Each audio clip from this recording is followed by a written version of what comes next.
За нэгдүгürt би энэ байгаль орчны салбартаас за энэ жил бол байгаль орчны салбарт бол номоохон төсөл хөтөлбөр янз янзын юм бол байхгүй ганц COP17 гэдэг ийм том л дарга хэмжээ байгаа юм байна. Зөв байж чадвал бид нар орлого олж бас бололцоо нээлттэй байгаа юм байна.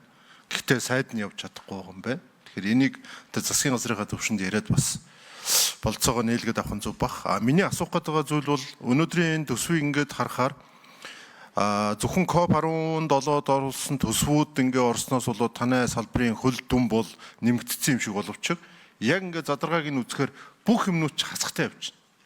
Бүх юмнууд ч хасахтай. Тэгэхээр ер нь одоо энэ байгаль орчны салбар энэ 2026 онд хэвийн ажиллах бололцоо байгаа юу? Хэвийн ажиллах бололцоо. Энийг одоо сайд хариулах уу, төрийн нэрээр хариулах уу, хэн хариулах уу? Энэ төсвийг нь харахаар бол надад туйлын хүндэл харагдаад байна да. Дараагийн нэг зүйл бол энэ одон туяа сайд байх үед л яригдсан да. Хэрвээ танай салбар дээр ингээ хөрөнгө мөнгө дутагдж байгаа бол гадаадын маш их төслүүд ганцхан танай салбар дээр хэрэгждэг. Энэ юу нь яг Монголын байгаль орчны салбарт юу нь яг тийм ямар үр дүнтэй үйл ажиллагаа явуулдаг вэ? Одон туяа сайдын үед хийсэн танилцуулгаар бол копи мопи одоо тэгэл нэг хурал зөвлөгөө цаас ийм л юм болол зарлан дуустдаг. Тэр үтгэл Монголын төрийн байгууллагт яаманд тайлангаа тавихгүй хүртэл төсөл хөтөлбөр хэрэгжээд байж идэг. Тэр нь Монголд өөр болдог янз янзын асуудал байгаа юм. Тэгэхээр энэ дээр ер нь та шинэ сайдын хувьд төсөв хөрөнгийн дутагдaltaй байгаа үед энэ гадны олон төсөл хөтөлбөрүүдтэй ер нь яаж ойлголцож ажиллахаар байгаа вэ гэдэг хоёр дахь асуулт. Гурав дахь асуулт бол би энэ төсөв дээрээс бас хараад байлаа. Өнгөрсөн хавар ер нь гам болох нэ. Ялангуяа энэ төвийн бүс нутгаар гам болох нэ гэд би тухайн үед бас байнгын хорон дээр асууж исэн. Та хэд үүлэнд нөлөөлөх юмаа бэлдсэн үү гэсэн бэлдсээ л гэдсэн. Тэ өнөөдөр бэлдээгүйгээс болоод ургацаа алдсан. Юм байна гэж би сая ойлголоо л туван гишүүний асуултаас. Тэгэхээр ирэх жил энэ одоо үүлэнд нөлөөлөх нь тэнгэр цагаагаар бид нар ямар болохыг хэлж таашгүй. Дахиад ийм байдал үүсвэл яах юм бэ? Тэгэхээр энэ дээр чинь нэг ч төгрөг байхгүй. За тэр сумын орон нутгийн хөгжлийн сан дээр тавьж байгаа л гэж байна. Тэр сумын орон нутгийн төсөв төр хэдийхэн пүүж авах вэ? Авахгүй шүү дээ. Бараг тавихгүй гэсэн. Тэгэхээр ер нь салбарын яам энэ дээр ер нь нэлээд бодлогоо зангидж аймгийн засаг дарга нартай гэрээ юмаа хийж эсвэл одоо төсөв дээрээ ийм юм оруулж ирэхгүй бол бид нар дахиад ган гачиг дахиад байгаль орчин хөдөө аж ахуйн салбар чинь нэрвэгдүүл туйлын хүнд байдалд орно л гэж. Ийм гурван асуулт асууя. За байгаль орчин сайд хариулъя. Дараа нь хүнс хөдөө аж ахуйн сайд төрийн нэр Батбатар гишүүний сайдын микрофон өгөрөө. За яам хэвээ ажиллах боломжтой юу үгүй юу гэдэг дээр төрийн нэрийн бичгэн дээр өөрөө гүйцэтгэгч Батбаяр хариулчаарай. Бас салбар тэгвэл би хариулчих уу? Тэ за би өөрөө хариулчих юу. Төрийн нэрийн юм уу сайд нь хэн хариулах уу гэсэн болохоор тийш нэгсэн. За яг үүндээ энэ төсөвнгөр ер нь Монголын төсөв чинь өөрөө тэр чигээр хэцүү л байгаа шүү дээ. Ганцхан манай салбар гэлтгүү. Гэхдээ бүх төсөв хорогдсон. Зөвхөн копийн дүнгээр нэмэгдсэн харагдаж байгаа гэдэг бол үнэн. 47.9 тэрбум төгрөгөөр төсөв хорогдсон. 25 оныхоос өмнөх онтойгоо хариул өшөө бүр хасагдсан. Тийм болохоор хэвээ ажиллах гэдэг бол нэлээд ур чадвар шаардлагаас өөр аргагүй нөхцөл байдалд орох байх. Ур чадвар шаардна гэдэгт нь хууль эрх зүй зөрчнөө гэсэн санаа байж болохгүй гэдгийг бас давхар хэлмээр байна. Хэцүү хэвээ ажиллах боломжтой 100% гэж хэлэхэд бол их хэцүү. За олон төсөл хөтөлбөрүүд байгаль орчны салбарт хэрэгждэг гэж байгаа. За энэ олон төсөл хөтөлбөрүүд хэрэгжээд ямар зорилгоор ямар чиглэлээр хэрэгжсэн юм бэ? Яг ямар зорилгын улмаас энэ төсөл хөтөлбөр Монгол улсад хэрэгжсэн? Тэр нь үр дүнд хүрсэн юм уу хүрээгүй юм уу гэдэг дээр нь одоо дүн шинжилгээ судалгаанууд хийж эхэлж байна. Харамсалтай нь олон төсөл хөтөлбөрийн мэдээлэл бүрэн гүйцэд гарч ирж бас чадахгүй байгаа. Ямар нэг байдлаар удаадаг, ямар нэг байдлаар хэн нэг хүнээс болоод гацдаг мэдээлэл нь ирдэггүй асуудлууд үүсэх хандлагууд гарч байгаа. Бас тодорхой ажлын буюу нөхцөл байдлын шаардлагуудаас болоод бас тийм зүйлүүд болж байна. Жишээлбэл тусгай хамгаалалттай газар нутгийн одоо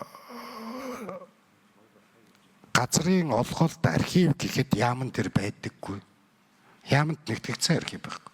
Тэрийг яаманд бүх энэ одоо богд хаан гэнэ гориг төрж гэнэ бидний яриад байдаг архив нь яаман дээр байдаггүй. Ийм нөхцөл байдалтай явж байгаа. Эднэрийг нь яаман дээр нэгтгэхэ гэдэг ийм чиглэлүүд өгөөд ажиллаж байна. Олон төсөл хөтөлбөрүүдийн үр дүнг тооцож, үнэлж, энэ ондоо багтааж гаргаж яг аль төсөл хөтөлбөр нь зөв юм явах ёстой. Яг аль төсөл хөтөлбөр нь маш сайхан нэртэй Монголд үр дүнгүй байгаа. Тэрнээс нь татгалзах ёстой мөн үгүй мөн ёстой гэдэг төгөлд гаргах ёстой. Тэгтээ энд бас нэг хэсэг хугацаа зарах нэ. Саяны богино хугацаанд бол хараахан амжаагүй байна. За гангийн эрсдэл одоо үүлэнд нөлөөлөх, хурц үндэст нөлөөлөх тухай гэж байна тий. Энэ дээр санал нэг байна. Та бүхэн төсөө үйлцэж явах явцдаа бас энэ асуудлыг их хурлын гишүүний бүрэн эрх байж байгаа ажиллаж болох байхаа гэж бодож байна.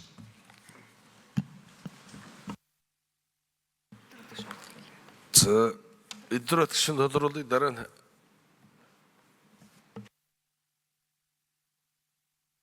эдгээр гишүүн группыг За хоёр том салбар хугацаа богино учраас шууд л яриа. Хөдөө аж ахуйн салбараас би бас нэлээдгүй мэдээллүүд авлаа.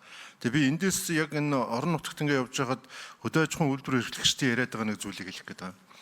Янз янзын техник, тоног төхөөрөмжүүд худалдаж авахд 50% эргүүлээ буцаагаад өгдөгөө гэд. Одоо хөнгөлтүүд байгаа шүү дээ, тийм ээ.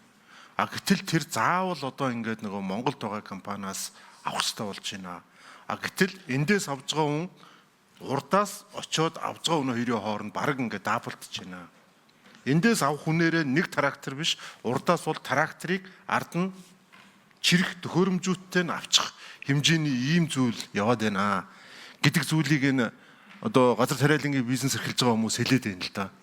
Тэгээ заавал ингэж явах ёстой юу? Нэгэнт одоо ингээд хөнгөлт үзүүлж байгаа бол хөнгөлтөө зээл олгож байгаа бол өөрөө ингээ очиж аваад өөрийнхөө шаардлагад хангасан чанар юм хангасан ийм юм хулцоотой юу гэж асуугаад байгаа юм.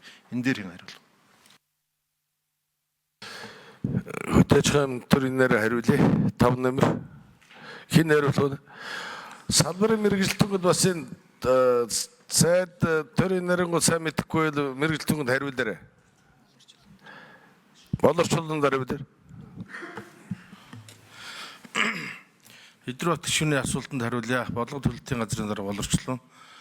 Тэгэхээр хүнсний 36 дугаар тогтоол Монгол Улсын ерөнхийлөгчийн санаачилсан хөтөлбөрийн хүрээнд бид нар 3 жилийн газар тариалангийн үйлдвэрлэлийн төмс хүнсний ногооны зорилттой техник тоног төхөөрөмж бордоон дээр 50% хөнгөлтийг үзүүлж ирсэн.